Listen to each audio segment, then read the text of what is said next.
अरे है सुना सुनावा का कहत हो। तोरे देखात ना बा पहले हम कैसन रहली अब कैसन हो गई हो। अरे हम खूब देखात बा हो। है सुना सुनावा। हे दुबर भइले राजा हे दुबर भइली राजा आके ससुरवा दुबर भइली राजा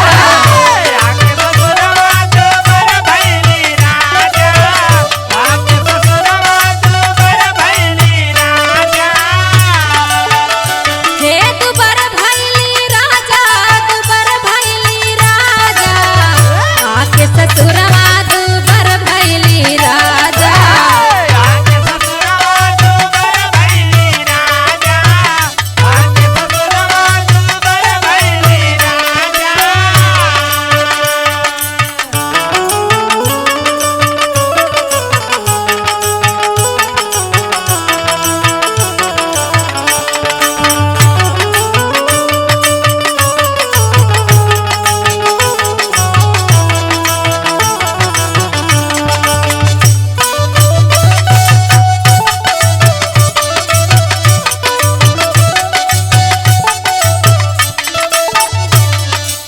ऐसन बात बा हो।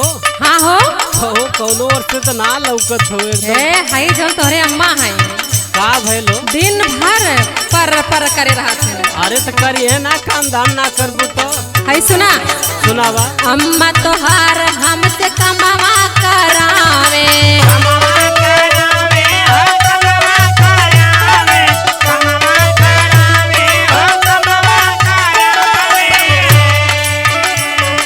खटिया पे बैठी के हुक्म चलावे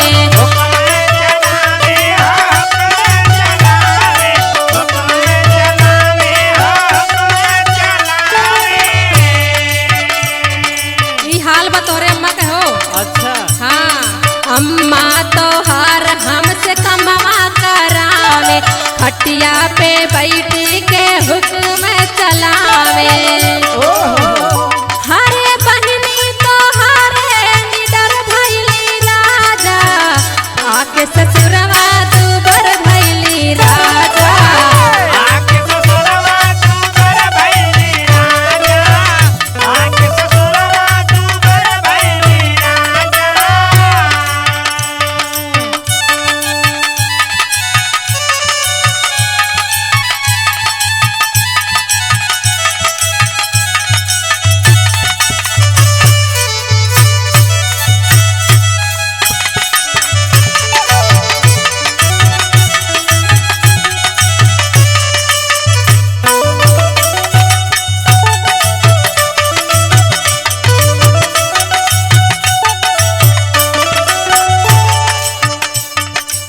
और है जौन तोहार भौजी है ना अच्छा। ई बहुत एक में तेरा लगावत हो वो काहे हो। तंची हो नहु सुन ला सुनावा।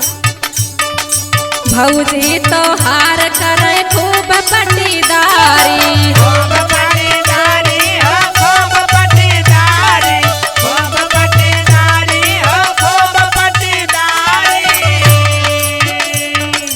राने परोसिन से करैया हरिवारी